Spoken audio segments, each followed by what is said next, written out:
হুকুমের রাজত্ব কায়েম করবার রাজনীতি। এই রাজনীতি আর বাংলাদেশের মানুষ, বাংলাদেশে আর এই রাজনীতি করা যাবে না।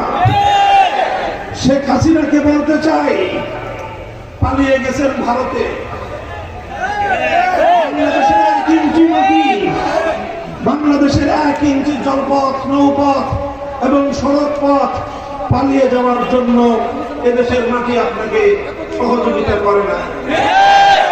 আপনি এই দেশের মাটির সঙ্গে গাদ্দারি করেছেন। আপনার রাজনীতি ছিল বাংলাদেশের মানুষ থেকে প্রতিশোধের রাজনীতি। আপনার বাবার 1972 সাল থেকে 75 সাল পর্যন্ত বাকশালী রাজনীতির কারণে 30 লক্ষ মায়ের বুক খালি করার কারণে শেখ মুজিবের নেতৃত্বাধীন, শেখ মুজিবুর রহমানের